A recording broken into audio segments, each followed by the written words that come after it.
Okay, I have another question. Yes. Sometimes when a negative emotion comes up, Yes. I just say, well, there must be a positive reason. Exactly. Or I might say, well, everything is ultimately okay.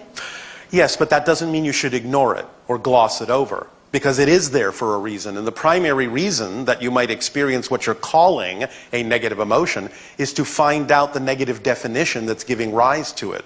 Because emotions can't exist on their own in a vacuum. There has to be a definition you're buying into as true in order to experience the emotion that results from the definition. So you can use the emotion to trace it back and find the definition by asking the question, what would I have to believe is true about myself in this circumstance in order to feel what I'm feeling? That's what having those emotions are for. You own them, you acknowledge them, and you understand that they're representative of something that you're buying into that you believe is true. Find out what the definition is, because if it's out of alignment with who you prefer to be, you need to identify it in order to let it go. And once you let it go, then your energy will change and the emotions you experience will change. It always works in this direction. First you have a definition and you buy into it as a belief. That generates emotions, thoughts, and behaviors. So any behaviors that you deem are out of alignment with what you prefer, any thoughts or feelings that are out of alignment, you can always ask that question. What would I have to believe is true in order to behave, think, feel the way I do? Find out what it is. That's what the process is for. To let go of the things that are not relevant for you, to streamline yourself, to lighten yourself up. That's what enlightenment actually means. To lighten yourself up and let go of things that are not relevant for you. To find out who you really are at your core.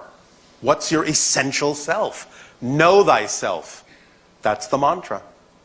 Okay, so the function of just saying there must be a positive reason for this is just to lighten things up a little bit, but you still need to dig down and...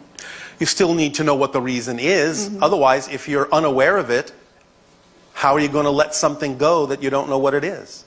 You're not owning it. You're not aware of it. You can't change what you don't own. But what if the negative emotion goes away after you say that? You know? Does it really go away, though, or does it keep coming back? Maybe temporarily it might. Temporarily, which again means you may have simply put off what you will then encounter again later, because you haven't really found the reason why it's happening. If it really never comes back, then you may have developed a shorthand permission slip that really allows you to let go of the negative belief that was generating it. And that's fine if it works for you that way. But most of you don't work that way yet. So if you can, that's wonderful. But if it keeps coming back, that should be your first clue that you haven't really let it go. Is that a stage in our evolution where it would be that easy to just say that? Absolutely.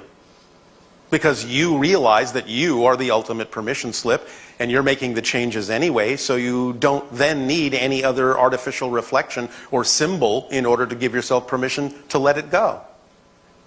Because you become aware of what they are. You're willing to acknowledge that you have certain negative ideas within you.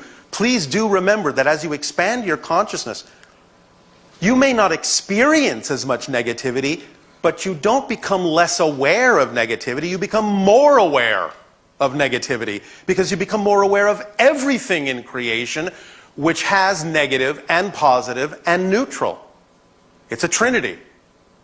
The idea is that when you operate from the balance point at the center, you become much more aware of not only the positive choices, but the possible negative choices as well, because you're seeing more of existence.